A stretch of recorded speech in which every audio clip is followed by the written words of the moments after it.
Historia. Зурцаяа илтгэл сэдв болохоор өшөө бэрхшээлтэй. Өөрөөр хэлбэл зогсоод өчигдээ Өндөр настай эрдийн хөргийн эрхийн хамгаалалтын эргэцэн орчин асуудал материалын оролцоо гэсэн сэдвээр илтгэлдсэн байна. Өнөөдөр танилцуулга бол enterprise архитектурын гол үндэсний том юм бол үндэсний тухай танилцуулга. За та бүхэнд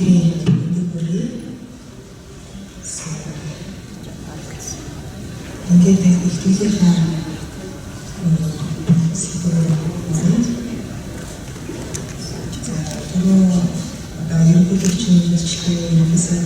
Энэ бол бүхэн архитектурын шаардлагыг та бүхэн одоо үзүүлж гаргахад барилгууд байна. Барилгын барилгад бас архитектур шаардлагатай байсан.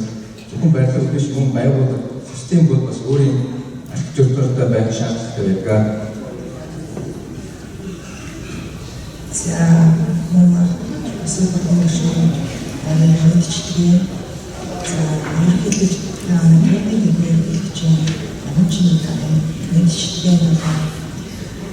материалын үүргийн талаар авч дурдсан учраас архитектур байгууллагууд юу болдог вэ гэдэг тод жишээ бол Winchester House гэдэг жишээ байна. Үсэл байсан.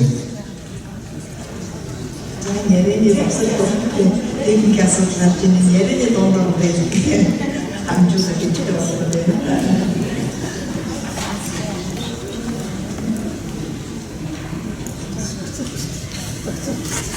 За материал чинь энэ дээр яаж байсан бэ гэхээр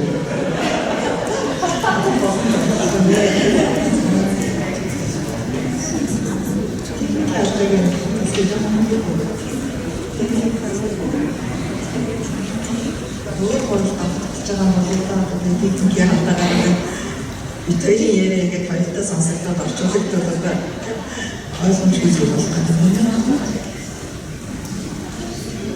Тэгэхээр материалын одоо тэр үеийн үзэж байгаа хамгийн оршил хэсгийг нэгтгэдэг болсон юм чи. Тийм учраас гол экспертч бидний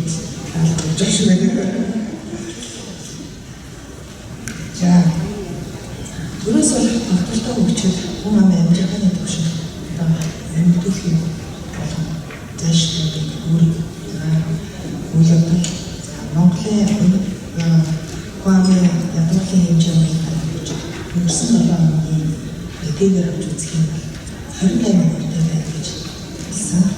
Ярьж байна. За ингээд нийт Хуам маань 3.2 сая. За 3.2 сая хүний маань 28% ядуу байна гэдэг нь бас юу үлээд байгаа гэдэг амар статистикээс дүнэлт боломжтой.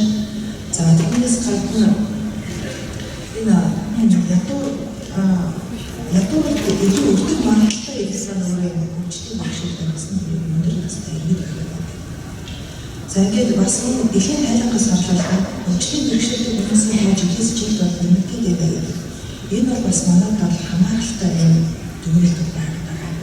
Тийм учраас энэ хүчтэй бэрхшээлтэй насан турш өндөр настай иргэдийн эрхийн асуудлыг нэмж өнөөдрийн юм байгууллага сэдвээ олсон, хүчтэй цаг үе олсон юм асуудал болоод байна гэж өөрийн зүйлсээ дүгнэж байна. За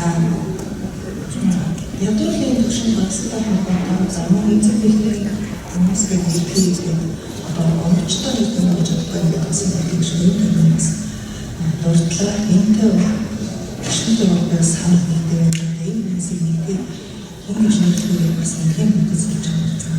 Эцэг хүмүүс Илээд явчих гэж бодож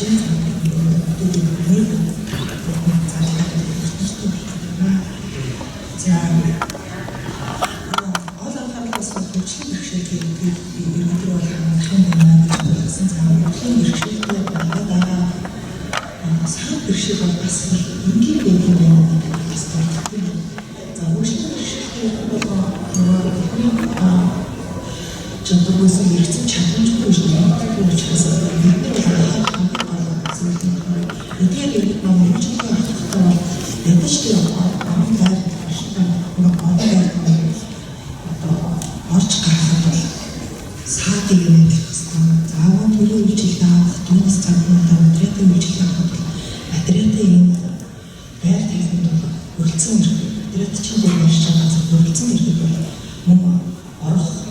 хөгжлөд байгаа. За байдлаа бол ядаж байрыг за орох гарцыг юм хангаж өгөхөөс гадна за бас нийгмийн асуудлууд байдаг сурах бас сурч тусрах за бүнжлэг хөдөлмөрлөх зэрэг энэ үйлчилгээ авах бол бас нөлөөлөлтэй байдаг. За ингээд тэгтээ нийгмийн асуудлуудыг харахад гол сэдв болох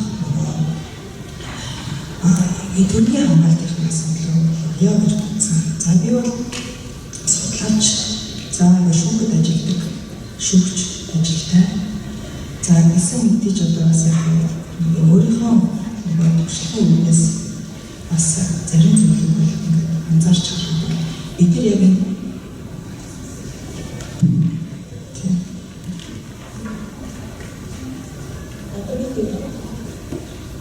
за орчуулж үзвэл микрофоны сонсогдохгүй байгаатай холбогдуулаад төр хүлээж өгөө техникийн санал гаргалаа гэдэг чинь. Тэгэхээр жоохон хүлээгээд зөвшөөрөл өгөх юм шиг байна.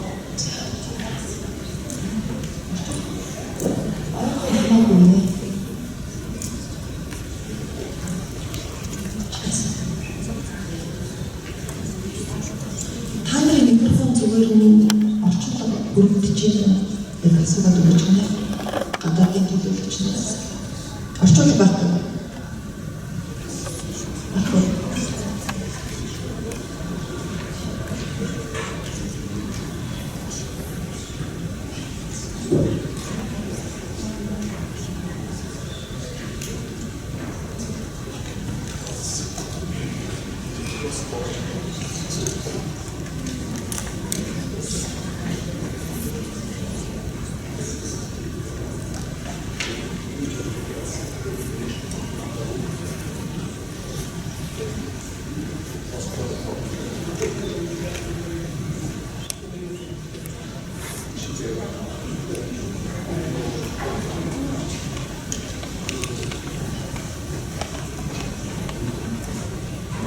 За уучлаарай техникийн санал гараад орчуулгын асуудал өндөрлөлтэй байсан учраас за тэгвэл төвчин одоо илтгэлийн оршил гэсэн юм бол дахиад ороод явъя гэж бодлоо. За төрийн доктортой хөгжил юунаас хамааралтай нэгээр хаан амжилтны төвшингээс хамааралтай хаан амжилтны төвшингээ дээшлүүлэх нь бол төрийн доктороор үр болоод байгаа. За ингээд яг энэ тусдаа нэг оршил хэсэг дуртай байдаг. Түрүүч өнгөрсөн 7 хоногийн сүүлийн мэдээгээр хаан амжилт ядуу гэсэн ядуу хамаарч байгаа эрдийн хувь хэмжээ 28% гэж хэлжсэн. За өмнөх оноос 1.2 пунктээр буурсан. Арай амжилттай байгаа юм. 30% бол ядуудлаас гарсан гэдэг мэдээлэл өгсөн. За тэгэхээр 3.2 сая хүнтэй одоо улсын хувьд 28% ядуу байдаг гэдэг нь хүн тасалдаг. За манай төрөөс явж байгаа бас бодлогын бүрээд бол одоо ядуудлыг багасгах татвартай хүчин бол эдгээр ядуудлыг бүрдээд байгаа юу шалтгаан гэсэн үг тодорхой хөгжид одоо ямар бодлого хэрэгжүүлэх гэдэг тал дээр алхам тутам бол арга хэмжээ авч байгаа. Тэгсэн мэдээж одоо ингээд ядуудлын түвшин нь бага хэмжээгээр нэг жил арилгаж байгаа хэмжээний 2 пункт бас чанартай үзүүлэлт гэж дүгнэлт байна. За түүнээс гадна дэлхийн тайлан гэж гарсан байгаа өршөлийн бэрхшээлийн талаар. За энэ өршөлийн бэрхшээлийн талаар дэлхийн тайлан болохоор энэ өршөлийн бэрхшээлтэй хүмүүсийн тоо жилээс жил өсөж байгаа гэдэг мэдээлэл авсан. За энэ бас анхаарах мэдээлэл нь манай ч гэсэн бас хамааралтай байгаа. За учир нь одоо хөгжил за байдлага за замын хөдөлгөөн за мэдээлэл гэдэг янз бүрийн нөхцөл шалтгаанаас одоо ерөнхийдөө хөшгөн бэрхшээлтэй болох юм. Хангалттай тоо өсөж зүйл ажилладаг. За энэ бидний бүхэн сэдвийн одоо хөшгөн бэрхшээлтэй гэсэн талаар асуудлыг хөнгөж байгаа. За энэ асуудлыг хөнгөж байгаа хамгийн эдийн засгийн асуудлыг ярих учраас хөнгөж байгаа. За зөвхөн төрийн хамгаалалтын асуудал процесс орчинд ямар байгаа вэ гэдэг гол сэдвийг авъя. За шүүх бол иргэний эрхийг хамгаалах за зөрчилсөн эрхийг мэдээж цорын газар байна шин. За одоо мэдээд чи эрдээ төрний эрхийг хамгаалах гэдэг асуудал бол материалч чинь үүсдэг үр бол их. За түрүүн Германы илтгэгчийн Германаас ирсэн илтгэгчийн илтгэгч гэсэн бас материалчийн одоо үр за үүний талаар товч дурдсан учраас бол татах шаардлага болж байна. За манайд ямар нөхцөлтэй байгаа юм бэ? Тэгэхээр яагаад ингэж дүгнэж байгаа юм бэ? Материалын хувьд бол жилд 1,770,000 гаруй нийтлэл хийгддэг. За шүүхэд хэрэг шийдвэрлэхдээ 45,000 гаруй хэрэг шийдвэрлэдэг иргэний хэмжээ байна.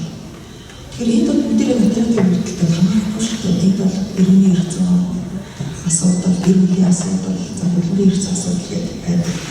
За манай түүнчлэн өмнөх оны одоо олон улсын банк бол манайд бол материалчийн танаас зохион байгуулсан. За түүнд судлаач амжилт бодлогын судалгаа за түүнтэй илтгэл гарсан.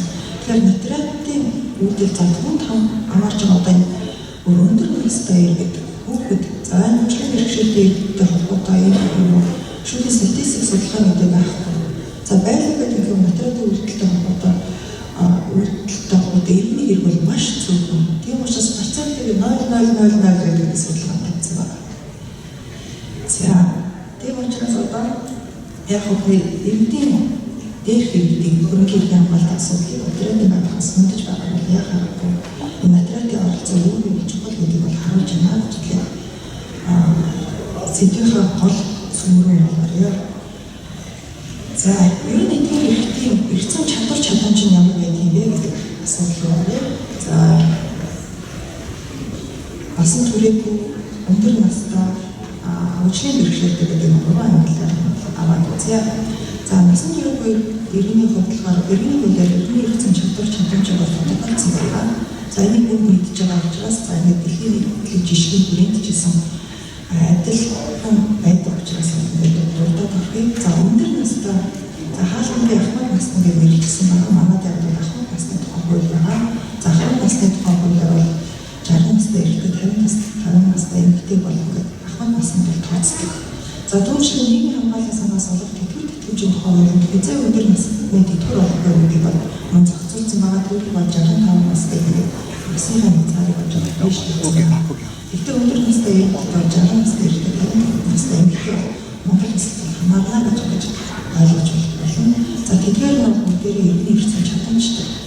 За шүүхээс чадамжгүй эсвэл иргэний хязгаарчлаас босох тохиолдолд тэгэхээр эдгээр хүмүүс маань иргэний эрх зүйн чадамжтай гэж хэлж байна. За түүнээс гадна хаад зүйл нь гэрлийн тухай хуулиар засаг даргаас бол иргэний эрх зүйн засаг даргаас нэг хоёр үндэслэлээр за асран харгалзан дэмжигчид томлоод байдаг. За энэ нь болохоор өндөр настай иргэдээс хамаарч байгаа юм байна гэж хэлээ. За тэр эрүүл мэндийн байдал болон танаа нөгөө хуулийн маань үндэслэл эрүүл мэндийн байдал болон өндөр настай болцсны улмаас иргэний эрхийг үүгээ биечлэн хөгжүүлэх боломжгүй болсон гэдгийг үндэслэлээр засаг дарга асран харгалзан дэмжигч нарыг тавьж байгаа гэдэг. Эдгээр үндэслэлээр засаг даргын тогтоогоод байгаа энэ хүмүүсийн бодлоход иргэний эрх зүйн чадамжийг нь хязгаарлах. Тэгэхээр эдгээр иргэд эдгээрийн одоо эрхтэй хамгаалахад оролцоход өөрсдөө ямар боломжтой байгаа засаг даргын яаж оролцоод байгаа юм асар хамгаалж хамгаалсан дэмжигч нар яаж оролцоод байгаа гэдэг нь бас тодорхой асуудал юм аа гэж дэвшүүлсэн. За бэлтгэлийн дунд асуудал юм дахиад өгнө. За олон хүчний бэрхшээлтэй иргэд аваад үзье. За хүчний бэрхшээлтэй иргэд бол насны хязгаар бол за 0-аас ингээд бүгд л иргэд хамаарч байгаа. 0-аас дээш насны гэдэг тодорхойлж болно. За тэгэхээр нөгөө эрх зүйн чадамжийнхаа бодлохоор нөгөө хүүхэд ямар эрх зүйн чадамжтай байх юм. За өндөр настай хүн эрх зүйн чадамжтай байх гэдэг нэмэлтээр бол орж ирнэ гэж үзэн. За тэгээд манай хүчний бэрхшээлтэй иргэн чиний эрхэн ашиг тоогоосон байна уу гэдэг тэр томьёолыг авъя. За хүчний бэрхшээлтэй хүний эрхийн олон улсын конвенц байгаа. За манай улс 2008 онд бол саяхан батлсан байгаа. За манайс 2016 онд хөгжлийн бэрхшээлүүдийн эрхийн тухай хуулийг баталсан байна. За тийм тодорхойлолтуудаас аваад үзэх юм бол ерөнхийдөө адилхан тодорхойлсон байна.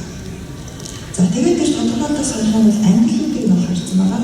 Ангиллууд гараад ирэн хөгжлийн бэрхшээлүүд бие махбодын сэтгэл мэдрэлийн оюун санааны мэдрэхүүн гэсэн. Тэгэхээр хуулиар яг энэ тодорхойлолтод ямар хүмүүсийг яаж оруулах вэ гэдэг нь ерөнхий тавилал өгөөгүй байна. За тэгэхээр энэ ерөнхий тавилын эдгээрийн ардыг англи ард ямар хүн байна вэ гэдгийг одоо материалч бол бас чухал хэрэгтэй гэж дүгнэж байгаа. Ямар хүмүүсийг бид олж тогтоох. Яг ямар хэцүү тусалцаа үзүүлэх, ямар зөвлөгөө өгөх, яаж ирэхийг хамгаалах гэдэг бол бидний ихний сигнал учраас. За ингээд нөгөө бие махбодын бэрхшээлийн талаар үзье. За бие махбодын бэрхшээлийн талаар бол за харааны сонсголтын хэл ярианы хөдөлгөөний гэдэг ийм англи бол манай байгаан байна гэдэг дүгнэлтэд хүрсэн. За учир нь юу гэвэл хүн амын хөгжлийн хамгааллын яам за дэлхийн банк группээр хамтарсан за нийгмийн халамжийн хөтөлбөрийн дизайн үр шимтгчдийн байдлаас нь түн шинжилгээ гэдэг юм баримт очны яс үзэх юм бол ингээд амжилтсан байна. Эдгээр дээр ингээд хүмүүсийн тоог гарчихсан байна. Тэгээд би хаалт хийжсэн байгаа тэр нэг саний слайд юм байна. Би ихтэй системийн хот гэдэг ийм англи бол байхгүй. За энэ англиг болохоор хаанаас олж харсан юм бэ?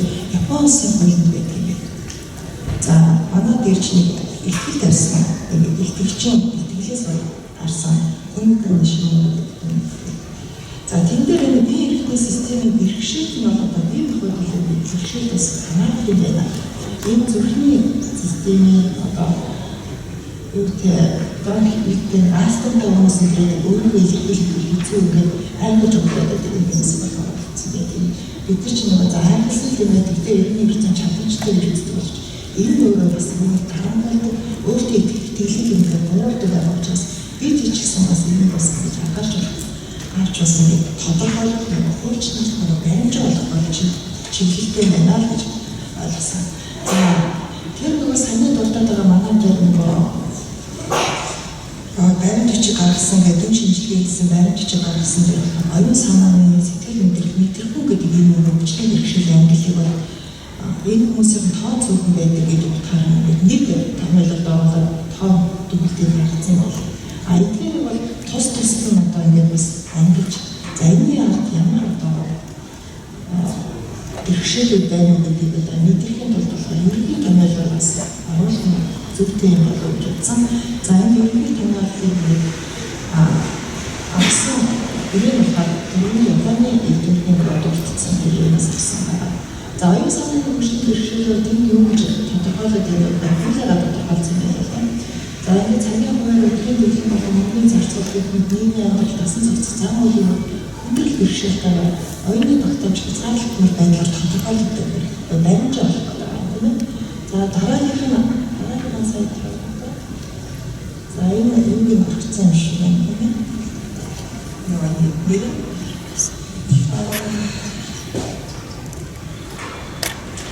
Оюун санааны за мэдрэхүүн гэдэг юм байна. Сэтгэл мэдрэхүүн бэрхшээл. Шизофрени хатагаас сэтгэл хөдлөлтөд сэтгэл зүйн юм болон маргааш ойлгох гэдэг болсон байдаг юм байна. За дараагийнх нь за арчин өгчтэй за мэдрэхүүн бэрхшээл бол ингээд аутизм болон аспергер бэрхшээл за хэд хүчил за эсвэл нөгөө хэд үйлдэлийн нөгөө удаашралтай байдал заваа сулхуун бэрхшээл гэдэг юм болсон. Яагаад тэгэхээр ихэнх дуртчаад одоо ингээд цаашаа өргөжлүүлдэг юм бол манай нөхцөл байдал ямар байна гэдгийг харуулсан. За манай нөхцөл байдал болохоор нөгөө хуулиар бол хоёр байгууллагыг хөгжлийн бэрхшээл тодорхойлдог гэдэг тогтоосон байна. За тэр хоёр байгууллагын төрөлд тэр эрдэмтэн насны эзэмээс хамааран 0-16 настай хүүхдийн бэрхшээлийг тодорхойлох эрүүл мэндийн боловсрол нийгмийн хамгааллын комисс. За хоёр дахь байгууллагын үеийн энэ 16-аас дээш насны хүмүүст хамааруулаад тасаар хамааруулаад энэний хөдөлмөр магадлал комисс гэдэг нь тогтоодог. За энэ хоёр байгууллага яг тусгай тогтоогоод байгаа нь 16-аас дээш насны хүмүүсийн болохоор хөдөлмөрийн чадвар ардталтын хувь хэрэгтэй. За хувийн хэмжээс тогтоогоод тэтгэврт төвж ажиллах юм нэг насаа шийдвэрлэх сайхан. За тэр хүмүүсийг ажилд авах бол тэр өсмөр эрхлэх надад ямар хэмжээний ажил болохгүй ба шийдвэр. За ингээд нэг гадаадын нэг жишээ аваад тушраад өөрийнхөө нөхцөл байдлыг харуулж байгаа ямар дүгнэлт бүрийг ингээд нэрээр манай цааш нь өөрийнхөө одоо чих хандлага энэ яаж ямар хандлага ямар стандарт байгааг нь чих хандлага гэж тодорхойлсон байна. За энэ нь болохоор мөчний бэрхшээл өгөөний эрх оролцоо мөчний дэмж үндэсний хөтөлбөртөө оролцож өгдөг гэсэн дээрээ олон улсын английн ICF-ийн энэ туршлагыг авъя. Саталия гэдэг энэ төвшин болгож байгаа юм. За ингээд дээрээс юу дүнлэн юу бүрийдэг юм мөчний бэрхшээлтэй английн ерөнхий таниалал бидэрт бас хэрэгтэй юм байна. Баримжаа хэрэгтэй юм байна. Өөртөө үүсдэг. За яагаад гэвэл түрүүнээс гадна манайх нөгөө өвчний жигсаалтаа ердөө өвчний жигсаалтаа мэрэгжлийн жигсаалт өвчний жигсаалтаа мэрэгжлийн бас уушиг бас хүндрэлтэй. Яг л энэ хүмүүс шиг ойлгомжтой тийм өвчний оншиг найрамчтай тогтоогод тэр найрамчтай тогтоосон хувь хэмжээнээс шалтгаалаад хүнд хөнгөн тийм ээ хүндрэлтэй байдлыг тогтоогддог учраас бас магадгүй зөв чадамжгүй тооцох 100% өөрийнхөө бодлож байгаа гэдэг юм. Тэгэхээр өөрч одоо шаардлагатай уншилтаа гэдэг нь тийм шийдвэр гаргах төвшөнд ажилладаг. Гэхдээ жоохон хүндрэлтэй учраас баримжаа болгох зохицуултад хэрэгтэй юм болов гэдэг юм дүгнэлт. За энэ түрүүгийн үед аваад үзье тийм ээ. Хөрөнгөний хамгаалалт нэрэж байгаа шүү дээ. За иргэний хуулиар бол хүмүүст эдгээр соёлын үндэс шаардлага байна гэдэг хэлсэн байгаа. Ерөнхий таниаллын үндэс зөвлөлөө гаргаж. За үүрэг хэдүүргийн үед нэг гинхний дуур байгаа учраас тийм ээ. Хөдөлгөөн хэдүүрийн хуулиар заалаад зөвхөн хэлсэн байна. За түрүүний иргэний хэрэгцээ чадвар чадамжтай холбоотойгоор иргэд бол хэлцэл хийхдээ яаж оролцох вэ гэдэг тодорхойлогдсон байна тийм ээ. За хүүхдийн хувьд яг нэг эцэг их юм байгаа бол тэд тэр бүрэн төлөвлөлт бол хөлцлийн нийгэм. За насны байдлаас болоод зарим тохиолдолд болохоор эцэг их нь зөвшөөрөл өгөх хэмжээгээр оролцдог. Энэ бол улсын хэм хэмжээгээр иргэний хэрэгцээ чадвар чадамжтай тодорхойлогдсон байна. За ахмад настай хүний хувьд ямар зохицуулт байгаа юм гэхээр иргэний хуулийн чадвар чадамжтай гэж эргэлзээс гадна ахмад насны тухай хуулийн дээр зохиог хийдэг. Ахмад насны өөрийнх нь зөвшөөрлгүйгээр за тэтгэвэр тэтгэмж хөдөлгөөн гэдэг ингээд бусдад шийдвэрлэх харьцаалт тавьчихсан байна. Тэгэхээр бид нэр зөвлөгөө өгөх за гэхэд бол энэ хуулийг бол заавал анхаарах хэрэгтэй. За хөгжлийн бэрхшээлтэй хүмүүсийн урилга иргэний хэрэгцээ өрөөнд болох чадвар чадамжаар тодорхойлогдсон байгаа. Гэр бүлийн тухайгаар бол арай өөр тэрний зохицуулалт болсон байна. За гэр бүлийн тухай хуулийн дээр гол зохицуулалт нь юу вэ? Эцэг эхийн хувьд болохоор тийм хязгаарлалт байх байна. Ганцхан асран хамгаалагч хангалттай дэмжигч тогтоогдсон тохиолдолд энэ тэдгээрийн асран хамгаалтанд байгаа хангалттай дэмжүүлээд байгаа иргэдийн хувьд тэдгээрийн хөрөнгийг одоо яаж захин зарцуулах вэ? Яг л тэдний чадамжтай гэж бодож байгаа шүү дээ. Чадамжтай. Тэгээд гэрүүлийн тухай хуулийн дээр бол мэдлэг зарцсан байдаг. Тэгэхээр хангалттай хэмжээгээр авах. За энэ өөрт нь хувьд нь яг хэрэгцээтэй болсон тохиолдолд захиран зарцуулах болон хөрөнгөний захиран зарцуулах засаг даргаас зөвшөөрөл авдаг. Тэр зөвшөөрөл хийсэн юм. Тэгэхээр одоо хангалттай системийн бүрэлдэхүүн мөнгө зүйл үнцээс бусад байрны төчгөөр банкнд хамтран болчиход байгаа. Тэр эцэг их болох байгаа гэдэг чинь эцэг их болж байгаа. Зөвхөн засаг даргын нөгөө захирамжаар шийдвэрлэдэг байгаа асран хамгаалах хангалттай хэмжээний хүрээний нас гэх юм. За ингээд асуудал юу гэвэл нийтлэг зараад байгаа юм яа гэсэн. Энэ нийтлэг дөрөнгөний болгоны чөлөөт иргэний хэрэгцээтэй тодорхойлсон байгаа шүү дээ. Зөвшөөрөлт тодорхойлох бол нийтлэг дөрөнгөний хамаарч байна. Тэгтэл энэ ингээд нийтлэг зараад байдаг. За түүнчлэн юмс тайлбар дахиад дараах болж ирэх юм байна. За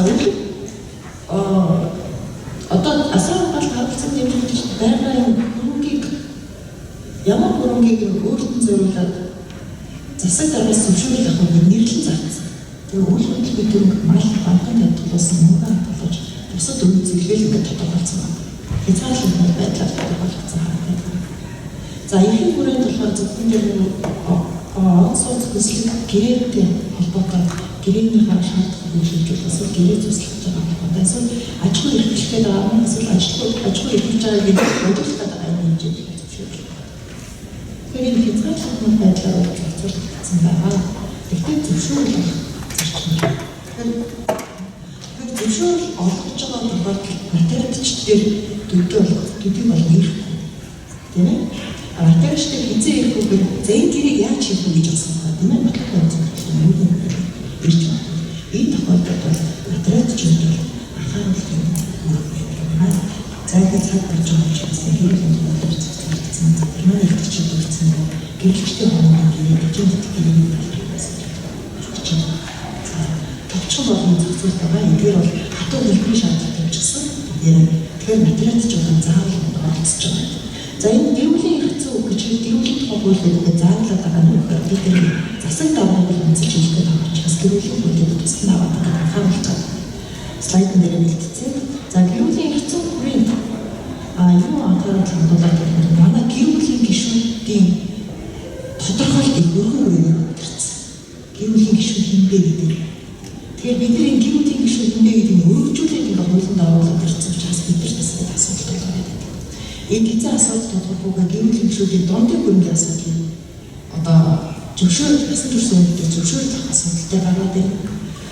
За гэрүүлийн гишүүдийг гандлаа гэдэг юм байна. Гишүүдийг тэр гарын нэг үйл хөрөнгөний нэгжлийн зурмаадаа гэдэг зарчим байна. Хуу хөрөнгөний гишүүд. Тэгэхээр энэ гарч байгаа хүмүүсийн гэрүүлийн гишнээс гарч байгаа тохиолдолд биднээс эдгэрийн нас гэдэг гарч байгаа чинь хөрөнгөний шийдвэр гэж байгаа. За ингээд ерөнхийдөө анхаарах асуудал болон эрх зүйн орчин хэмжээ байгаа үрээд ийм зүйлүүд хэлээ. За гэрээсээ нэгцэн өөрчлөлт аваад цааш нь ухаж тэмдэг одоо магадгүй хэлчих юм. Илтгэл доктортой явж магадгүй зарим эрх зүйн хүрээнд хилцэл одоо чадамжуудыг анхаарах. За тэр нөгөө гэрүүлийн тухайд байгаа хязгаарлалтуудыг анхаарах, техникийн тухайд байгаа тэр өөрөөс нь зөвшөөрж байгаа. Тэгэхээр угаасаа л эзэн бүхий хамаарч байгаа ерөнхий нэр томьёо болж бидний бусад ердийн иргэдтэй хамаарах юм бол түрүү илтгэж нарт оржсэн. Өөртөө итгэл нэг жоохон сул тийм ээ. Яагаад гэвэл нөгөө өөрийнхөө байдлыг бусад нөгөө гэрээний харилцаа боловсрох хүмүүс өөрөөр дутуу үйл нөгөө хэд хуурдах юм болж байна. Өндөртэй